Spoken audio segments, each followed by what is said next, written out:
नमस्कार दोस्तों, BPSC TRE 4 के स्टूडेंट के लिए मैं नया प्रैक्टिस सेट लेके आया हूँ। किरण का तो मैं चला रहा था, 2 खत्म हो गया है। आज जो प्रैक्टिस सेट है वह रुक्मिणी प्रकाशन बोले तो प्लेटफॉर्म का बीपीएससी टीआरई 4 के लिए स्पेशल है। और मैं आपको बता दूं कि मैं आपको हमेशा नया नया प्रैक्टिस सेट कराते रहूंगा। मार्केट में जितना भी प्रैक्टिस सेट आएगा, जितना भी प्रकाशन का जो अच्छा होगा आपके एग्जाम के लिए, वह प्रैक्टिस सेट मैं कराऊंगा। तो चलिए आज हम लोग कर लेते हैं प्लेटफॉर्म प्रकाशन का बीपीएससी टीआरई 4 के लिए क्वेश्चन आंसर। तो शुरू करते हैं। उससे पहले आप सभी साथियों से कहना चाहूंगा कि यदि आप लोग मेरे चैनल पर पहली बार आए हैं तो आप लोग जरूर चैनल को सब्सक्राइब कर लीजिएगा और एक लाइक जरूर कीजिएगा, क्योंकि आप लोगों को मैं हमेशा बीपीएससी टीआरई 4 के एग्जाम तक सहयोग करूंगा। और जो लोग जितना प्रैक्टिस से तो अधिक करेगा उन्हीं का नौकरी लगने वाला है। तो चलिए शुरू करते हैं। प्रथम प्रश्न आपके लिए यहाँ पे रखा हुआ है कि बिहार का सर्वाधिक जूट उत्पादक जिला है। तो सबसे अधिक बिहार का जूट उत्पादक जो जिला है वह पूर्णिया जिला है। नेक्स्ट, 1922-23 में मुंगेर में किस में किसान सभा का गठन किसने किया? तो मुंगेर में किसान सभा का गठन जो किए थे स्वामी शाहजानंद सरस्वती, श्री कृष्ण सिंह, मोहम्मद जुबैर। तो उपयुक्त में से एक से अधिक इसमें उत्तर है। और आपको मैं बार बार कह रहा हूँ कि एक बार सर्च कर लीजिए मेरा चैनल। और बीपीएससी टीआरई 4 के लिए किरण प्रकाशन का प्रैक्टिस सेट 1, 2 डाल चुका हूँ। और आगे ये जो प्रैक्टिस सेट है वह रुक्मिणी प्रकाशन बोले तो प्लेटफॉर्म का है। तो जितने भी बेटर प्रकाशन का आएगा वो मैं आपको उपलब्ध करा दूंगा। हाल ही में उपस्थित पोर्टल किस राज्य सरकार द्वारा लॉन्च किया गया? तो यहाँ पे उत्तर होगा क्या? झारखंड सरकार में। हाल ही में उपस्थित नाम का एक पोर्टल है, तो प्रश्न पूछेगा उपस्थित पोर्टल कहाँ पे है? तो झारखंड है। नेक्स्ट है, बिहार आर्थिक सर्वेक्षण पहली बार किस वित्तीय वर्ष के लिए प्रकाशित किया गया? बिहार में जो आर्थिक सर्वेक्षण, आर्थिक बोले तो क्या, जो धनी कितना है, गरीबी कितना है, उसके लिए सर्वेक्षण हुआ है। तो सबसे पहले जो हुआ था 2006-07 में आर्थिक सर्वेक्षण हुआ है। तो प्रश्न पूछेगा कि बिहार में आर्थिक सर्वेक्षण कब हुआ?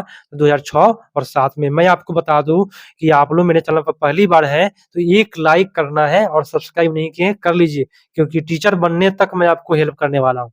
बिहार में कांग्रेस का प्रथम अधिवेशन कहाँ रखा गया था? तो प्रथम अधिवेशन कांग्रेस का पटना में रखा गया था। ठीक है, पटना में, बांकीपुर में।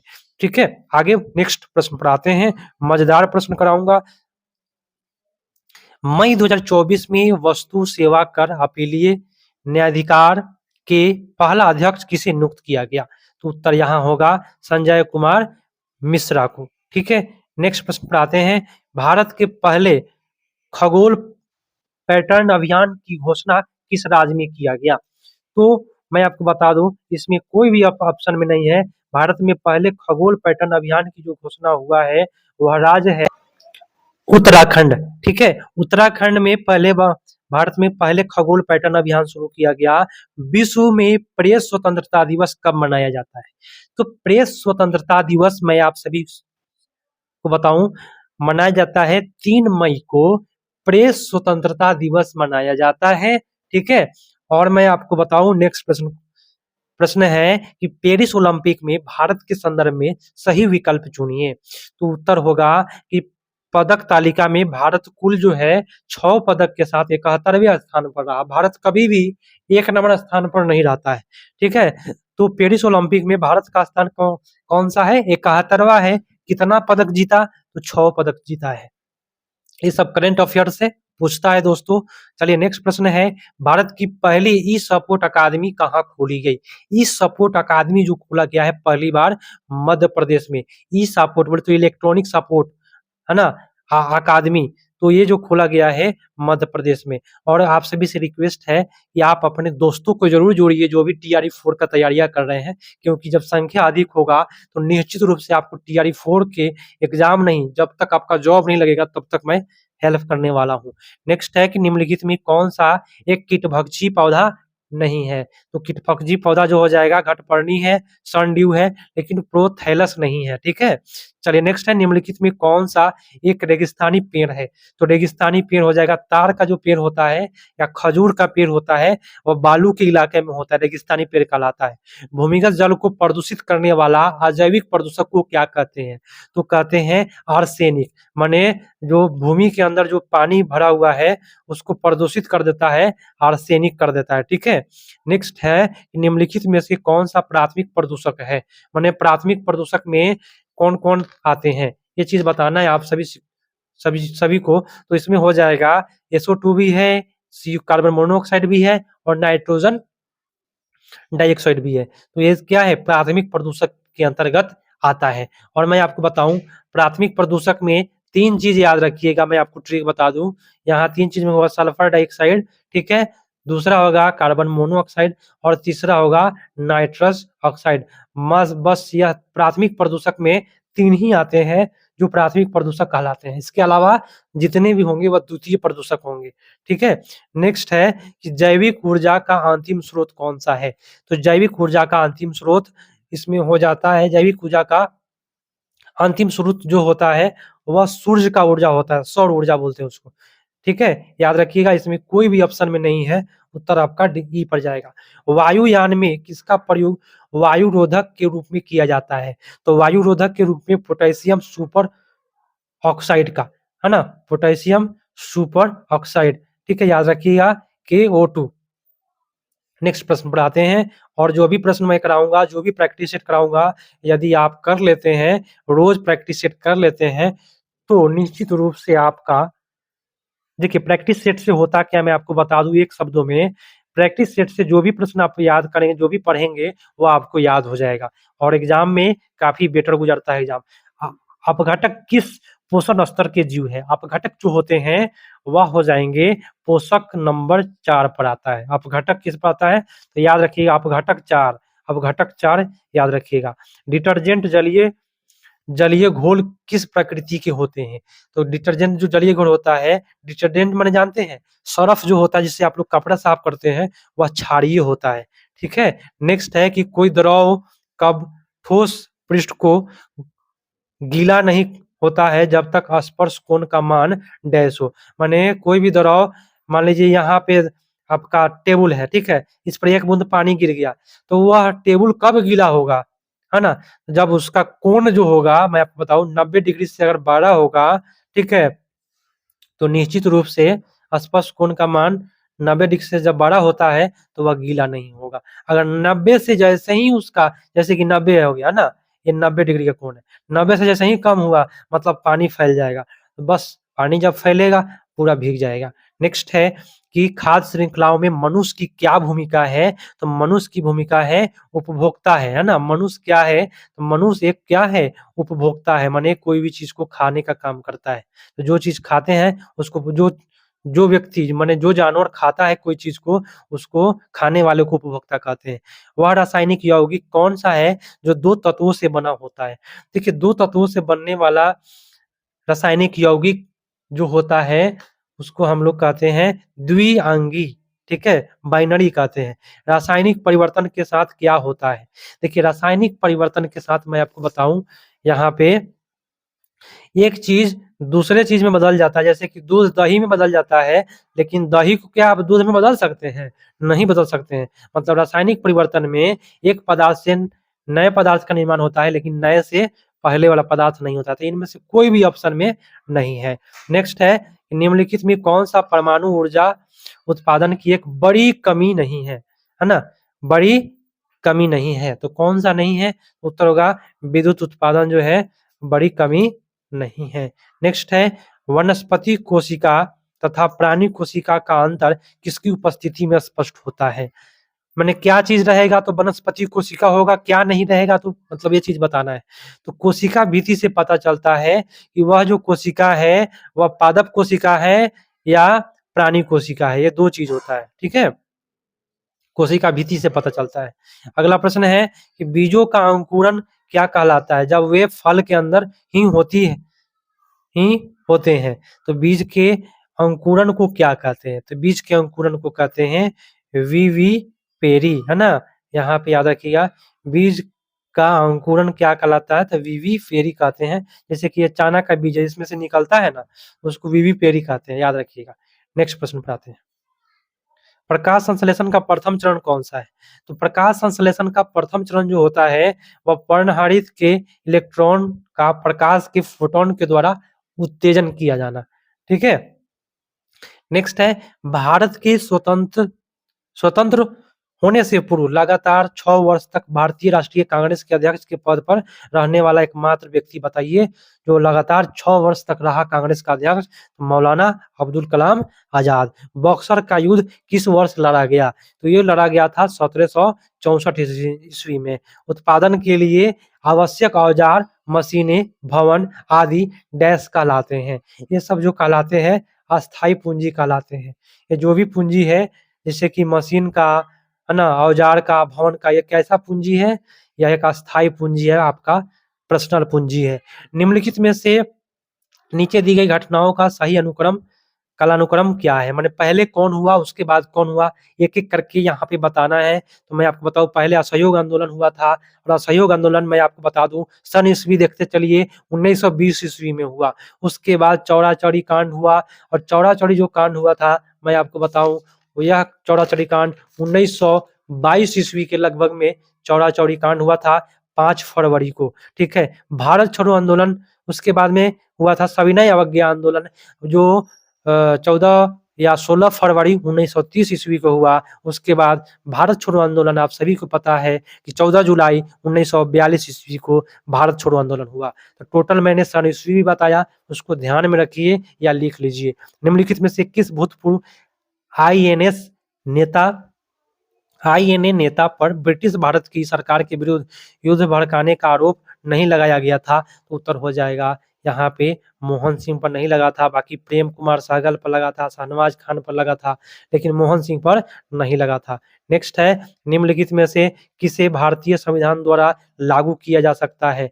तो भारतीय संविधान के द्वारा इसमें लागू होगा मौलिक अधिकार। ठीक है। मौलिक अधिकार भारतीय संविधान के द्वारा लागू होता है। और मैं आपको बताऊं, भारतीय संविधान में भाग 3 के अंतर्गत आपका मौलिक अधिकार जो है पूछेगा कौन से भाग में है, तो भाग 3 में है। और भाग 3 जो होता है 12 से लेकर के 35 तक अनुच्छेद आता है।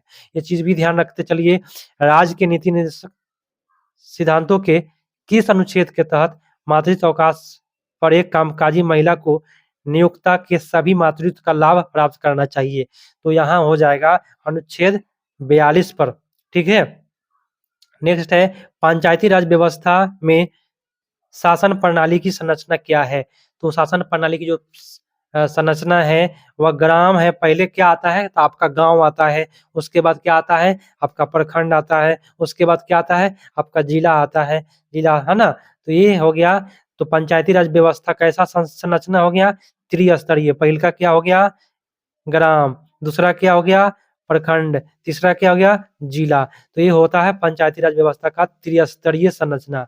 ठीक है। नेक्स्ट प्रश्न पर आते हैं। जो भी प्रश्न होगा आप क्लियर करते चलिए, कहीं हमसे मिस्टेक हो तो जरूर कमेंट कीजिए। यह प्रैक्टिस सेट 1 है प्लेटफॉर्म प्रकाशन का।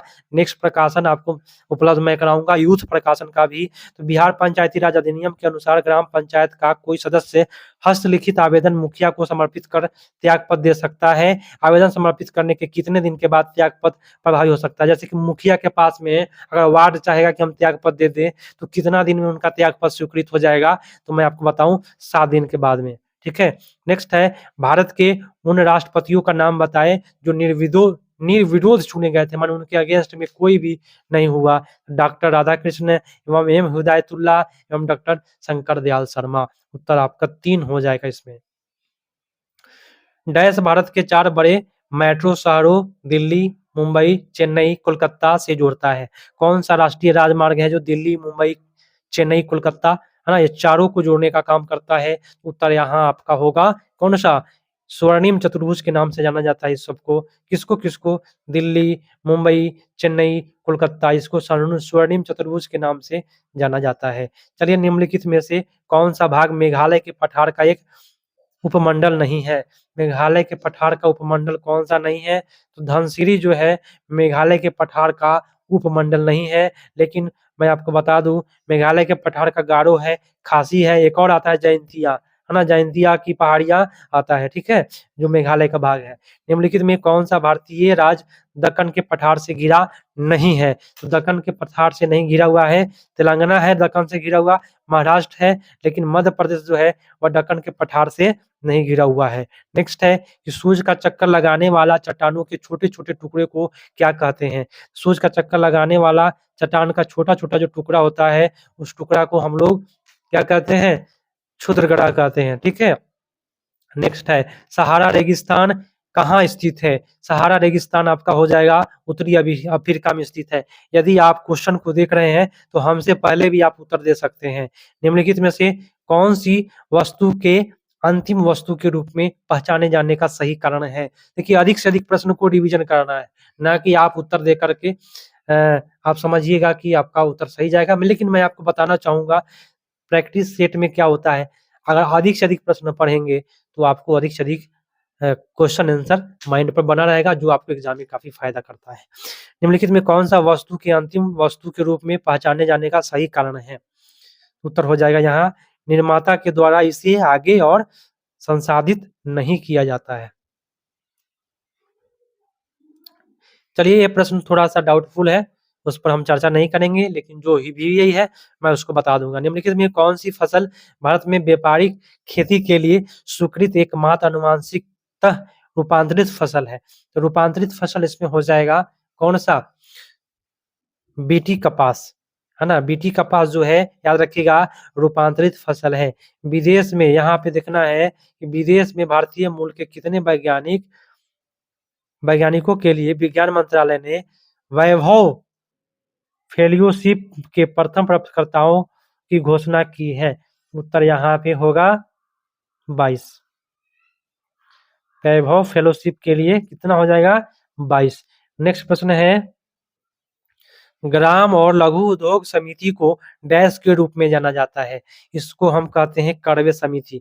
ग्राम और लघु उद्योग समिति को क्या कहते हैं? कड़वे समिति। निम्नलिखित में से कौन सी योजना सूक्ष्म वित्तीय जैसी पहल से संबंधित नहीं है? उत्तर होगा उज्ज्वल योजना, है ना। बाकी सब है सूक्ष्म के अंतर्गत आता है। इंदिरा क्रांति प्रथम आता है, जन धन योजना आता है, सूक्ष्म वित्तीय, है ना, के अंतर्गत आता है। लेकिन उज्ज्वला योजना जो है सूक्ष्म वित्तीय के अंतर्गत नहीं आता है।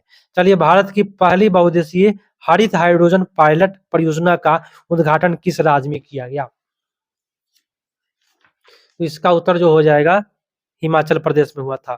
कैसे याद रखिएगा? हरित हिमालय, ठीक है। भारत में पहली बहुउद्देशीय हरित हाइड्रोजन पायलट, हरित हाइड्रोजन याद रखिएगा, ठीक है। नेक्स्ट है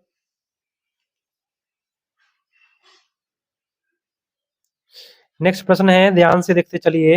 हाल ही में किसने असम राइफल के नए महानिदेशक के रूप में पदभार ग्रहण किया? तो असम राइफल का प्रश्न जो होता है काफी वीवीआई होता है। तो विकास लखेरा याद रखिएगा। हाल ही में जारी विश्व में अस्वस्थ हवा वाले शहरों की सूची में कौन सा शीर्ष पर है? मैंने जहां पे हवा खराब है तो काठमांडू हो जाएगा। 5 वर्षों में आयोजित होने वाला गगन शक्ति 2024 अभ्यास, या अभ्यास का प्रश्न एक आता है। गगन शक्ति 2024 अभ्यास बताना है कि भारतीय वायुसेना के द्वारा किस स्थान पर हुआ है? तो उत्तर होगा पोखरा में हुआ है। पोखरा कहाँ है? तो पोखरा राजस्थान में भी है, ठीक है। एक पोखरा नेपाल में भी है। किस देश की केंजा लाइली को दुनिया की पहली मिस एआई घोषित किया गया? तो मिस एआई घोषित किया गया था केंजा लाइली को, दुनिया का पहला मिस एआई घोषित किया गया। तो ये कहाँ की है? तो यह है मोरक्को का है, मिस एआई मोरक्को, याद रखिएगा। कार्बन क्रेडिट की संकल्पना निम्नलिखित में किससे उद्धृत हुई? कार्बन क्रेडिट ये हो जाएगा क्योटो प्रोटोकॉल से। कार्बन क्रेडिट किससे होगा? कार्बन क्रेडिट क से कार्बन, क से क्योटो प्रोटोकॉल, ठीक है।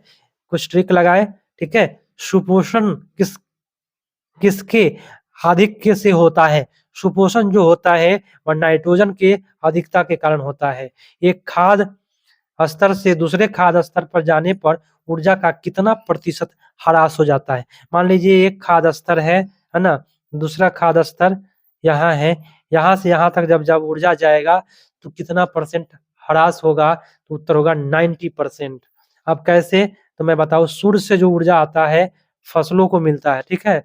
अब फसलों में 10% ही पहुंच पाता है, 100% आता है, 90% बर्बाद हो जाता है।